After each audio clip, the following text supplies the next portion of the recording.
evening, ladies and gentlemen, or ladies. Welcome to tonight's CPD topic. We will talk about blood pressure.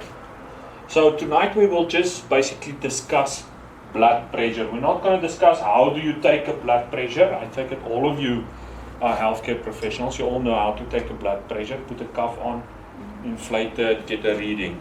Okay. So today we're going to look more at the physiological part behind a blood pressure. So starting off,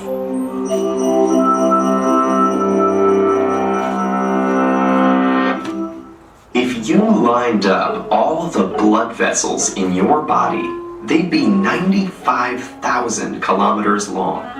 And every day, they carry the equivalent of over 7,500 liters of blood, though that's actually the same 4 or 5 liters recycled over and over, delivering oxygen and precious nutrients like glucose and amino acids to the body's tissues.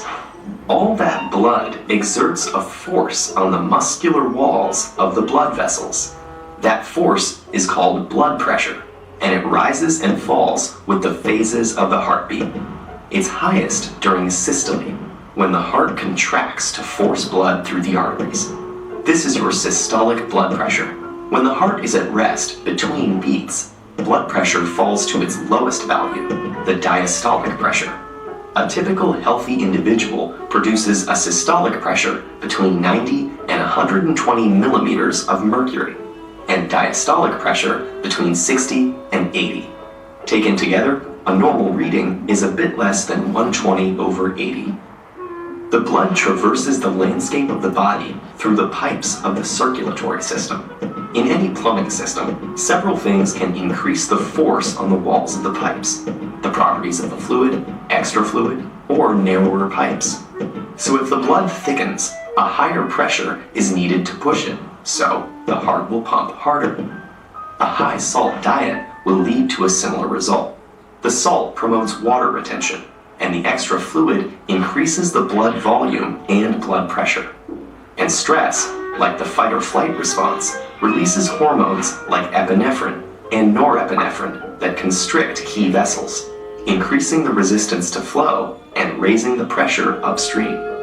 Blood vessels can usually handle these fluctuations easily. Elastic fibers embedded in their walls make them resilient. But if your blood pressure regularly rises above about 140/90, what we call hypertension, and stays there, it can cause serious problems. That's because the extra strain on the arterial wall can produce small tears. When the injured tissue swells up, substances that respond to the inflammation, like white blood cells, collect around the tears.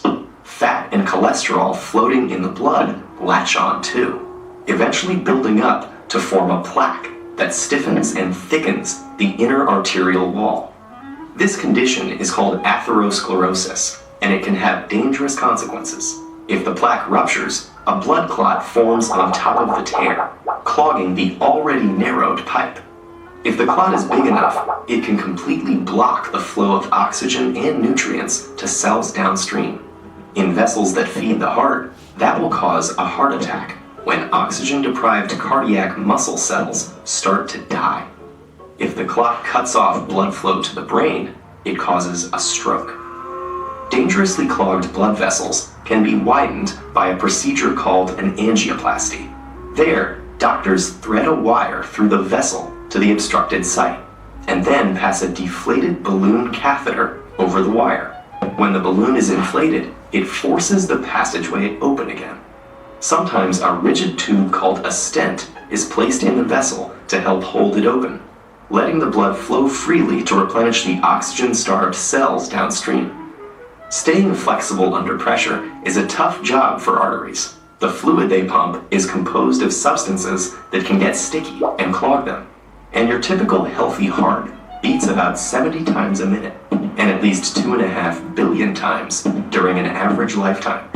That may sound like an insurmountable amount of pressure, but don't worry, your arteries are well suited for the challenge. okay, so that is just a quick overview of what blood pressure is. But now when we talk about blood pressure, we talk about the blood pressure equation, which is BP equals cardiac output times PVR. And cardiac output is heart rate times stroke volume. Now, all of you know what is stroke volume. It's the amount of blood your heart pumps out with every beat. And heart rate is the rate at which your heart beats per minute. Okay? And cardiac output, that is the amount of blood pumped out of your heart in 1 minute. Okay? We'll talk about later about a little bit more about stroke volume and stuff. But now, to have a BP, you need cardiac output, so amount of fluid per minute pumped out, times peripheral vascular resistance. Now, what is peripheral vascular resistance? Peripheral vascular resistance is the resistance inside your arteries. Is your arteries dilated? Are they constricted? Are there atherosclerosis? Are they thickened blood? The pressure against which your heart basically works to maintain a blood pressure. And that combined together gives us a blood pressure, which can be 120/80 or whatever the reading is you got. Okay, you have that.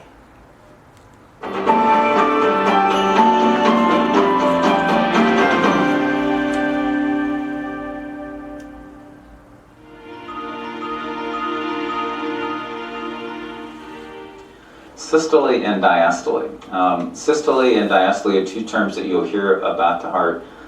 Sometimes you can think of systole as the work of the heart. Systole is when the heart is squeezing the blood out to the rest of the body. And you can think of diastole as the blood coming to the heart when it's totally relaxed and the heart's filling back up, getting ready to squeeze the blood out again. It reminds me of one of my mentors whose house I went to, and as you're entering the gate it said diastole. As you're exiting the gate it said systole. So I guess we can think of systole as going to work and diastole as resting. It also correlates with the blood pressure. The blood pressure is highest during systole because that's when the blood is squeezed out of the heart in a bolus fashion, and you measure the blood pressure in the blood vessel, it's the highest blood pressure at that time. And in diastole, that's when the heart is actually resting. It's not pumping the blood out, and at that point the blood pressure, it's the lowest possible in the blood vessel, and that's where you get your diastolic blood pressure, sometimes called the lower number in the blood pressure.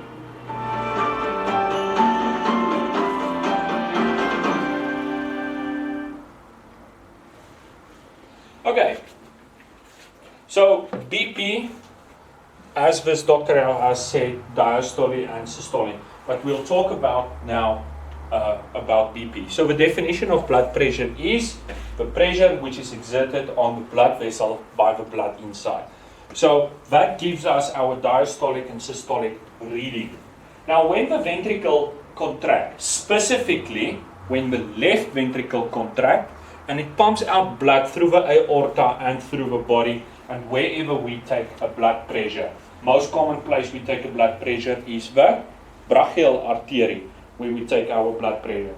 So we inflate the cuff that puts pressure from the external part onto a blood vessel, causing the blood vessel to constrict. So we're completely closing off the blood vessel so blood cannot flow freely through it. Then we put our stethoscope in our ears and we take a blood pressure and we release the pressure. Now we talk about Korotkov sounds. Korotkov sounds. Okay? So the Korotkov sound is basically the doof you hear when you listen to a BP. Now, we all know systolic over diastolic. Now, when we deflate our BP cuff, we get to the point where we hear a sound. Now the first sound we hear, that is known as our systolic blood pressure. That will also be the high number. Now what does that high number mean? That high number means that at that point of time the pressure exerted by your left ventricle is enough to create a pulsating mass or mechanism inside the blood vessel where we are putting an external force on, giving us the doof sound. Do you understand? Okay? Then as we keep on deflating, the sound, the doof sound will become less and less and less and less and softer basically also, because the pressure we are putting on the artery, the external force, is now becoming less and less. And then at a point you are going to hear the Korotkoff sound, the last doof, and then from there on it's silent, because it means at that point the lowest amount of pressure which the left ventricle exerted and relaxed with comes to the diastolic pressure. So basically what we say is systolic is the contraction of the left ventricle, the force it pumps out, and then diastole is when the left ventricle relaxes and it fills with blood again from preload and all that. And that will be our diastolic reading. Okay. Cardiac output is the amount of blood pumped by each ventricle in 1 minute. It is the product of stroke volume, the amount of blood pumped in one heartbeat, and heart rate, the number of beats in 1 minute. An increase in either stroke volume or heart rate results in increased cardiac output, and vice versa. For example, during physical exercises, the heart beats faster to put out more blood in response to higher demand of the body.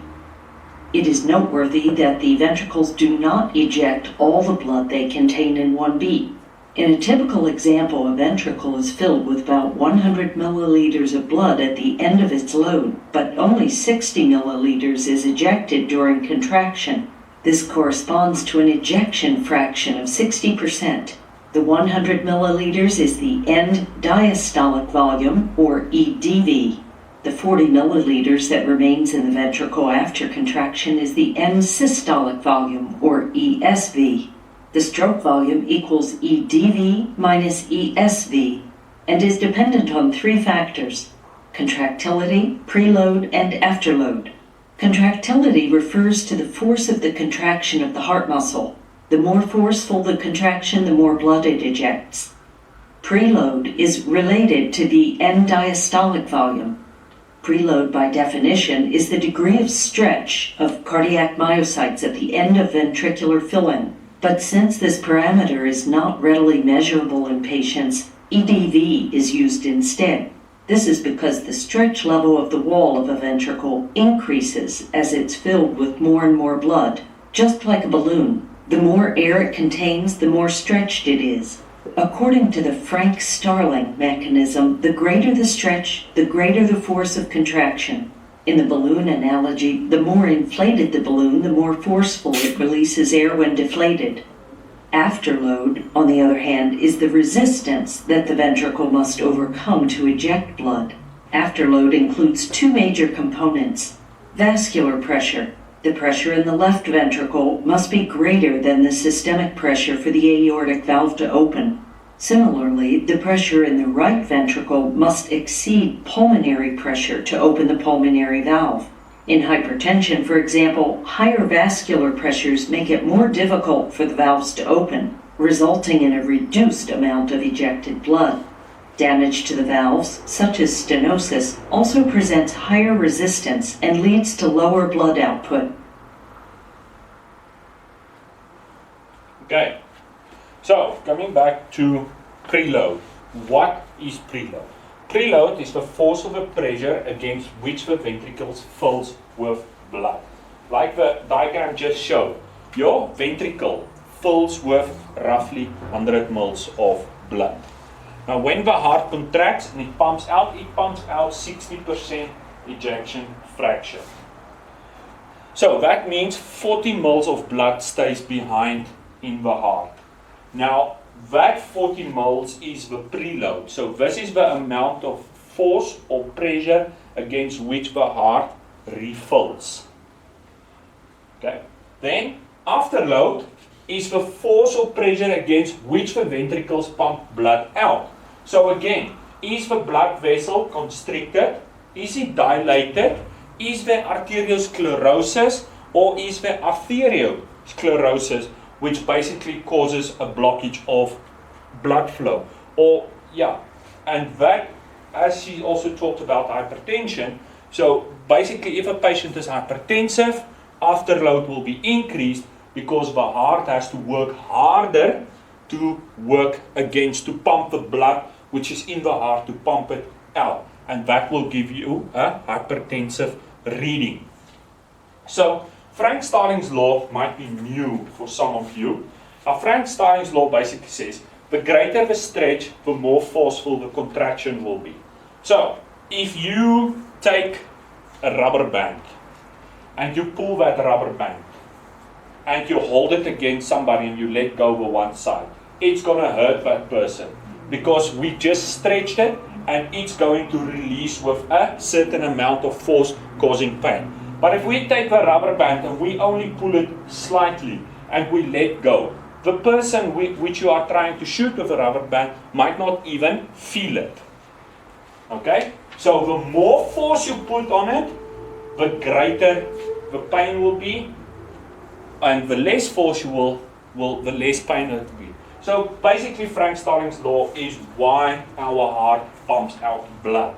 And now if you are bleeding, you are losing stroke volume. So the amount of blood that stays behind in the heart, remember that 40 mils that stays behind, also will become less. Your ejection fraction will become less. And that directly, your body will realize blood is becoming less. So afterload has to increase because preload is decreasing, and we have to maintain blood pressure, and then cardiac output ultimately decreases.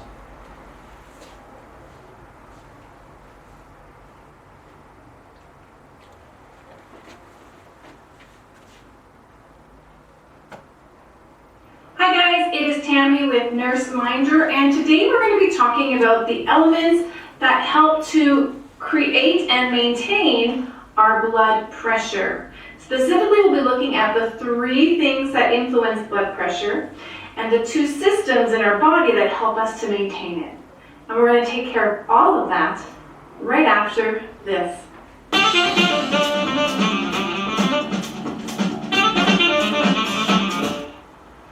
Welcome back, my name is Tammy and this is Nurse Minder, and on this channel we do everything nursing.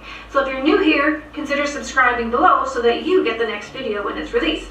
Have you ever wondered what's going on inside your body that's actually regulating your blood pressure? Maybe you've gone to those drugstores where you put your arm into the automated machine and it squeezes really hard and seems to last forever. But the readings that you get are either always different or really, really different. Well, there's a few things that are happening inside the body that are helping to regulate that blood pressure. We want to talk about those next. Now be sure to stay till the end of the video because I will be talking about some of the things that are often tested in nursing exams and things that patients often ask about. So we'll do that at the end. Now blood pressure is really a summary of 3 things happening in the cardiovascular system. One is our heart rate, which is measured per minute. The second is our stroke volume, and that's how much blood is squeezed out of the heart with every contraction. And the third is peripheral resistance, and this is those arteries that the blood is being pumped into. How willing are they to accept that blood, and how much are they resisting it? So if we were to give an analogy, for example, it's really windy today, this could be considered how many steps I take in a minute. Under normal conditions, stroke volume is the distance between my steps, so how far am I covering? And then that resistance would be, today's really windy, it's super windy, and so I have to work much harder to get the same distance. That would be a good analogy to share with your patients. Now in terms of heart rate, there's many things that can impact heart rate, but it is driven in particular by 2 nerves in the heart, and that is the vagal nerve and the accelerator nerve. The vagal nerve is what slows the heart rate down. So when you go to sleep or when you're like bearing down, holding your breath, it will slow the heart rate. And the accelerator nerve is what increases it. So these 2 work in tandem, but there's a host of things that can impact our heart rate, which will change our cardiac output and will influence our blood pressure. And I just have a small list here. This is not exhaustive, but activity, as we know, exercise, increases the heart rate. Hydration, if you're dehydrated in particular, then our heart rate will increase to supplement that movement of fluid. Our oxygenation status, if we are deficient in oxygen, again, the heart rate will increase to impact our cardiac output. Under stress, increased heart rate. Our thyroid, we can have hyper or hypothyroid, so there's some other medical conditions that will influence the functioning of the heart rate. Illnesses, medications. So you can see there's a variety of things that can influence just this one factor. Factors that affect stroke volume include how much fluid is coming into the ventricle, so we call that preload.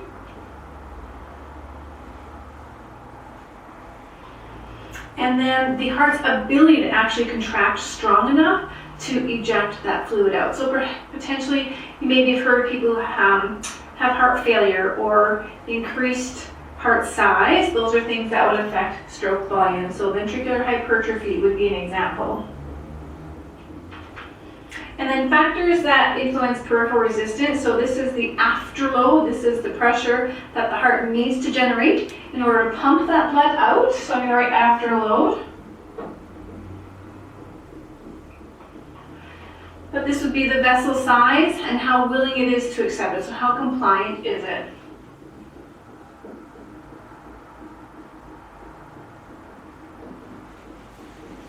And again, there's a whole host of diseases that can create compliance issues. So atherosclerosis is a common one. That's plaque in your vessels. That will make those vessels more rigid, that they don't have that stretch capacity to take fluid into it. And so here we have a variety of things can affect these three main elements of blood pressure. Now, of course, some of this peripheral resistance can be affected by some of the things that are affecting heart rate. So if I'm under stress, I've got that sympathetic nervous system, fight or flight's going, my vessels constrict, and it will influence the resistance at which the heart is pumping against. Okay, so now let's talk about what a blood pressure reading is. So it's measuring that pressure inside the system as a result of heart rate, stroke volume, and resistance. And we end up with what's called a systolic number and a diastolic number. Now you'll notice that the systolic vessel is wider than my diastolic, and that's for a very important reason. Imagine we're hooked up to a water hose and we turn on the tap. All that pressure is coming through, and so this is really my water hose here.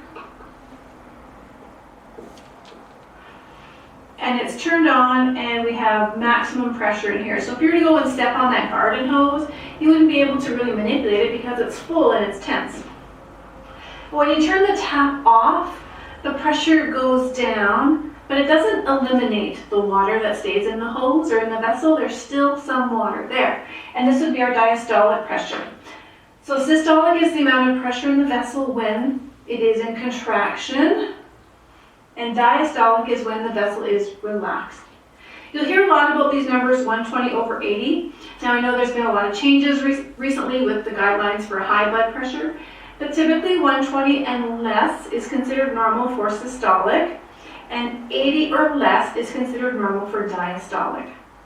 So you can see here that the normal blood pressure is now considered to be less than 120/80. There's my systolic and my diastolic. And elevated blood pressure is now between the readings of 120 and 129.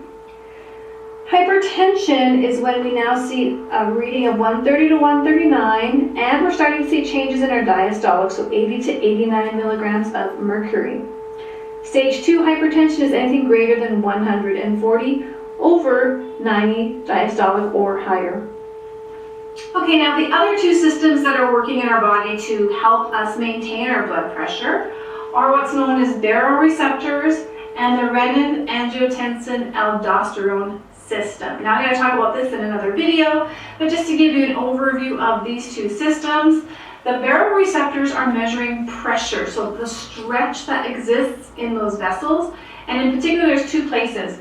One is just off the heart as the blood is leaving the ventricle to go to the body. We have a baroreceptor. And the other is off the carotid arteries as it's heading towards the brain, because the brain likes to be perfused. This one, okay, so coming back, baroreceptors are looking for pressure and they will affect vessel size and heart rate. The RAAS system, the renin, angiotensin aldosterone system, will be also assessing for pressure, but it's going to be focused on maintaining water and sodium in the system should our blood pressure go low, and getting rid of it should our blood pressure be too high.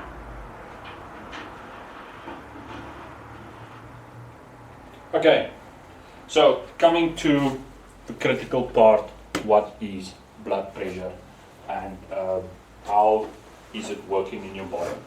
Now, we have a few systems in our body, the baroreceptors in our aortic arch that will pick up when blood pressure is high or when it is low.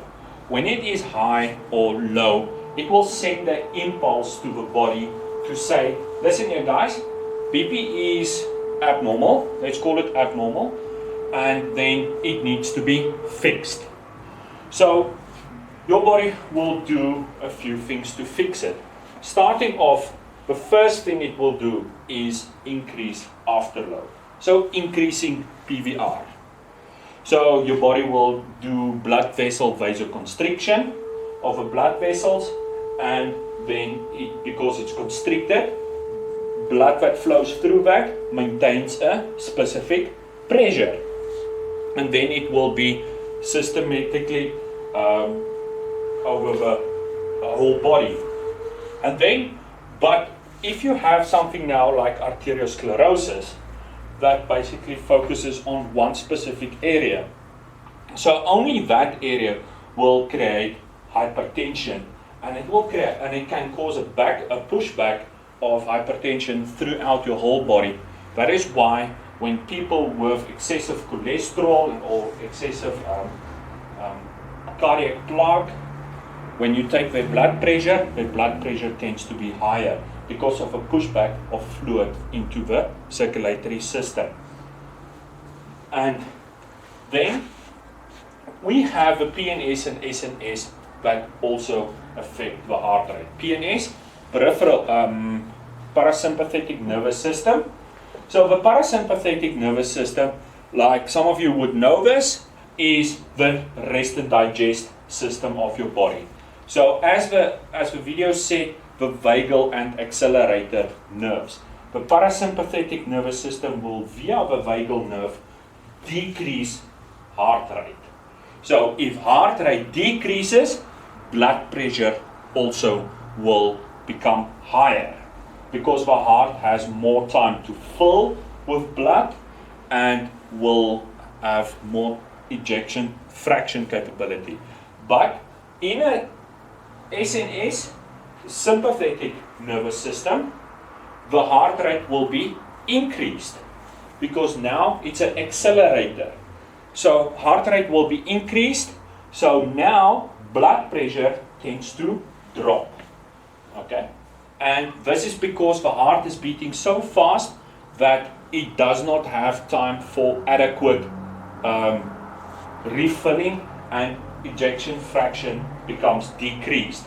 But please note, when we talk about heart rate dropping and heart rate increasing, we're talking about extremes. Okay, so heart rate getting to 180, 160 beats per minute, or getting to 30, 40, 50 beats per minute.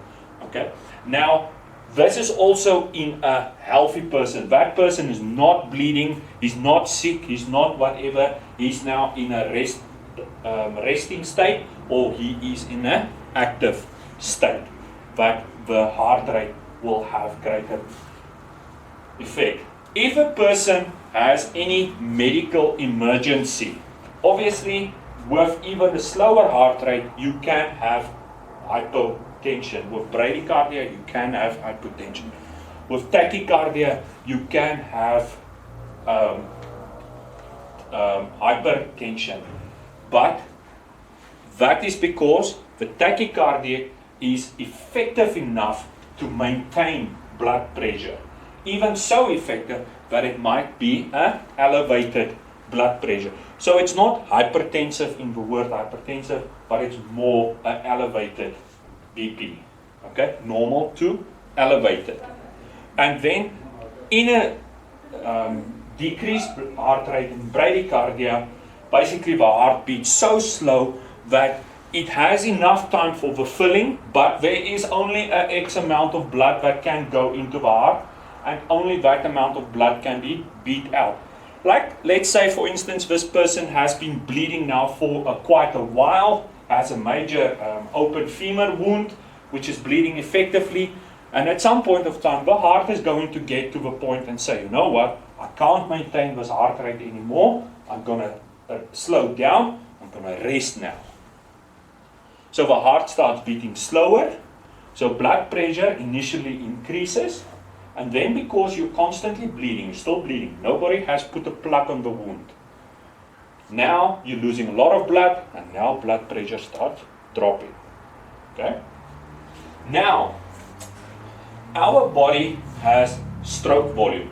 Now, your body has different ways of regulating stroke volume. And the most important or most effective way for your body to regulate stroke volume is through the renin-angiotensin-aldosterone system, better known as the RAS. Okay, this is not making a lot of noise. Okay, so the RAS system basically is a hormonal system in your body that kicks into play. It is not just effective when your body, the baroreceptor picks up there is not enough blood pressure or blood pressure is too high. It's also stimulated as a compensatory mechanism during shock. It can be stimulated to maintain blood pressure. Now, the renin-aldosterone and the renin-angiotensin-aldosterone system basically comes from the kidneys. The kidneys secretes renin, the liver secretes angiotensin, and the renin and angiotensin combined create a hormone better known as angiotensin 1. When angiotensin 1 is in your blood and it mixes with a ACE, alternating coenzyme, which is secreted by the lungs, and that creates angiotensin 2. Now, angiotensin 2 goes back to your kidneys and it stimulates the kidneys inside the nephrons. It causes the kidneys to work a little bit different. Now, inside your kidney, if we can stop there and just talk about the nephron for now. The nephron, on the one side of a nephron, it will have sodium and sugar, glucose, will be absorbed on the one side of a nephron. And on the other side of a nephron, fluids will be absorbed. Because remember the rule of thumb, where salt goes, water flows. Okay? So the nephron will absorb the salt, take the salt out of the blood, and then water will flow with the salt to decrease blood pressure. So that is how the nephrons will decrease blood pressure. But now, when you are bleeding or you are losing fluid due to dehydration, excessive urination, excessive vomiting, your body needs to keep the fluid. So the nephron will not absorb the salt from the blood, and then the salt will stay inside the blood, and then basically the blood will absorb the water which is in the nephrons collected back into the blood to maintain blood pressure. So that is the one way to do. And then also inside the kidneys or on top of the kidneys, there is the adrenal cortex.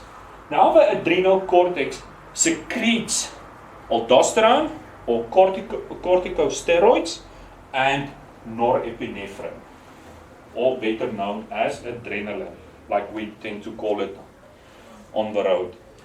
So now these two hormones are secreted by the body, and we all know epinephrine and norepinephrine. It will cause vasoconstriction. It will cause the heart rate to increase. Okay? Aldosterone or the corticosteroids will cause more vascular resistance, so causing more constriction of the blood vessels, and also will initiate the kidneys to retain water so that it is not lost. Okay, you understand? Some of you look lost. Okay, so going back, taking this into consideration, talking about the BP equation now. So stroke volume, we said, is directly affected by the RAS system. Now, if your patient has a medical emergency or a traumatic injury, we as practitioners can also directly affect the stroke volume by IV fluids. Okay, so knowing how much fluid to give a patient when plays a major role. Now, they have talked now about the blood pressure being anything 80 and lower is normal, 120 and lower is normal, and then they've said elevated BP 121 to 129, and then mild hypertensive 130 to 139, and high hypertensive or hypertension stage 2 140 and higher. Okay, if your blood pressure, according to the new research, if your blood pressure goes above 95 diastolic, it is also recorded as hypertension. Okay? If your blood pressure, let's say for instance you get to a patient, you take his BP and it reads 150 over 80. That person immediately is classified as hypertensive, correct? Okay? Now if you get another patient and his blood pressure is 130 over 100, that patient is also hypertensive already, because his diastolic pressure at which the heart refills is above normal. You understand? Okay. So stroke volume, we as emergency workers have a direct influence in stroke volume by our fluid. Now in trauma patients, we have a golden saying that a person who's having a traumatic injury and is bleeding, and you are having to maintain a blood pressure, you will try and maintain the blood pressure at 90 systolic. We talk about permissive hypotension. So why do we keep it at permissive hypotension? If you go above 120, the patient tends to start bleeding again. So you control the patient, the bleeding, you put a bandage on, you stop the bleeding, everything was done, you notice the blood pressure was low, you put up an IV. But now you're just flowing that IV, it's just running like nobody's business. Then you start realizing this patient starts bleeding again. Then all your bleeding techniques has been destroyed, is not working, and now suddenly you're thinking of, let's put a tourniquet on because the bleeding has started again. But at the meanwhile, because you gave blood fluid, you gave fluid not keeping to the blood pressure regime, you overhydrated the patient, you gave too much fluid, and you popped a clot. So basically, the body's bleeding control mechanism was in place with your bandages, it was working, and now you increase the blood pressure too high, and you push the clot out of place, and now bleeding resumes. So you caused that. So that's why we talk about permissive hypotension at 90 systolic. So if you get to a patient who has a medical condition or a trauma condition and he is hypotensive, we will only give IV fluids up to the point where we maintain 90 millimeters mercury.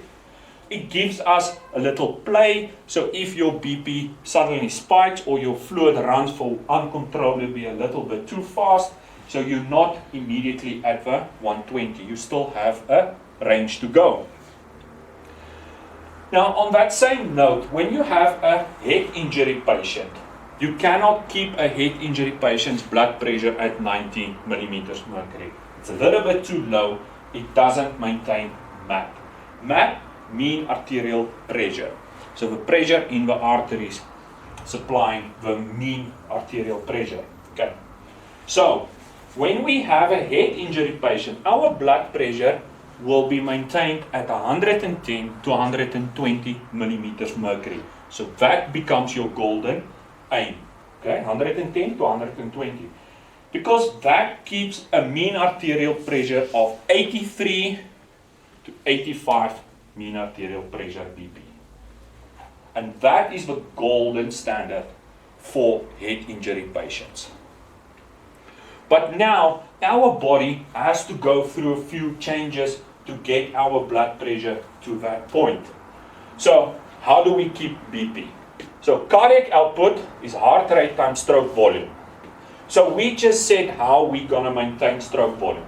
How does the body on a hormonal level keep to stroke volume? Or how can we, as emergency providers, affect stroke volume with our IV fluids? Okay, so that is stroke volume. So if a person was bleeding and he lost stroke volume, the heart rate will increase. So stroke volume decreases, heart rate will increase to maintain cardiac output. But remember, heart rate cannot indefinitely be increased. So at some point of time, somebody will need to stop the bleeding. Okay, so we stop the bleeding and the stroke volume is decreased, and we give IV fluid, picking up stroke volume, increasing stroke volume, decreasing heart rate by doing that. So keeping it to 90 millimeters mercury, so we want to be here. Okay. Now the heart rate has come down because we've given fluids to this trauma patient or sick patient, and we're maintaining cardiac output. Now cardiac output, we're looking at 60 mils per beat. If a heart, just to keep mathematics easy, if a heart beats 60 mils of blood per beat at 100 beats per minute, cardiac output is maintained at 6 liters, 6,000 milliliters. How much blood do you have in your body? 6 liters. So do you see that your body circulates all its blood in 1 minute? Okay? So that is cardiac output. Is your whole blood volume being circulated? Now we take that cardiac output. Remember, this person was bleeding, eh? So his ejection fraction is not 60 anymore, it might be 50. Okay? So now the body has still realized, listen, cardiac output is not yet at 60 or 70, it's not at the optimum yet. So what can we do to assist the blood to maintain pressure? And it goes directly to PVR. Now PVR is not this new fancy DSTV thing. It stands for peripheral vascular resistance. Now peripheral vascular resistance, as we said, is afterload. Okay? So afterload is the force against which you pump. Okay? If you take a straw, for instance, you take a breath in through your nose and you breathe out through a straw. Is it easy? No, because now suddenly the diameter of which you are exhaling has been smaller, and so the pressure builds up. If you want to whistle, for instance,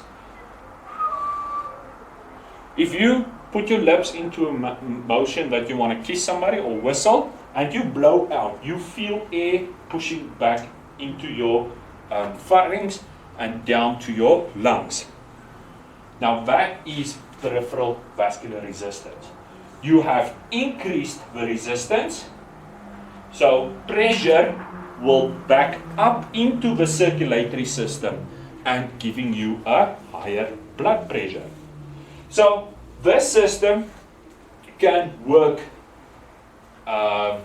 in saving your life, or it can work in killing you. Okay? So how does it kill you? For whatever reason, your body picks up, there's an increased level of PVR, arteriosclerosis.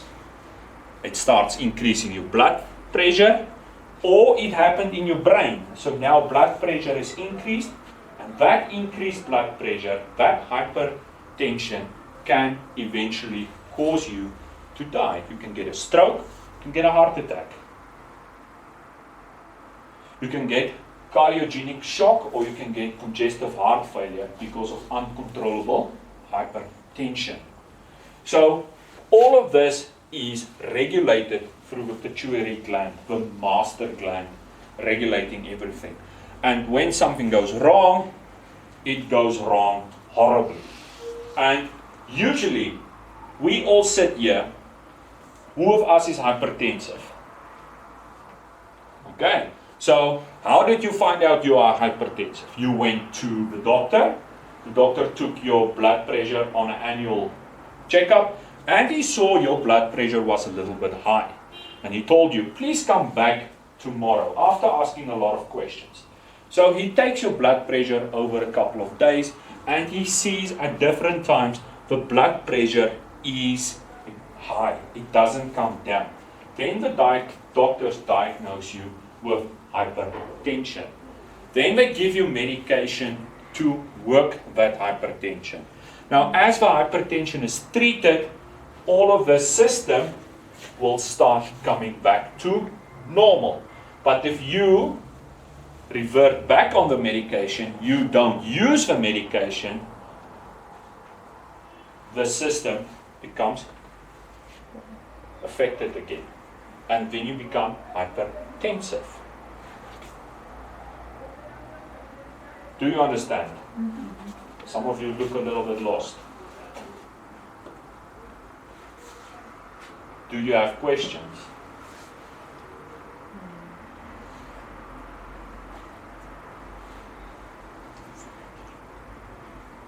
Okay.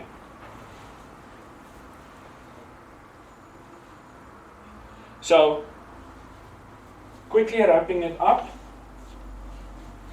the BP equation is one of the most important things which maintains your blood pressure in your body.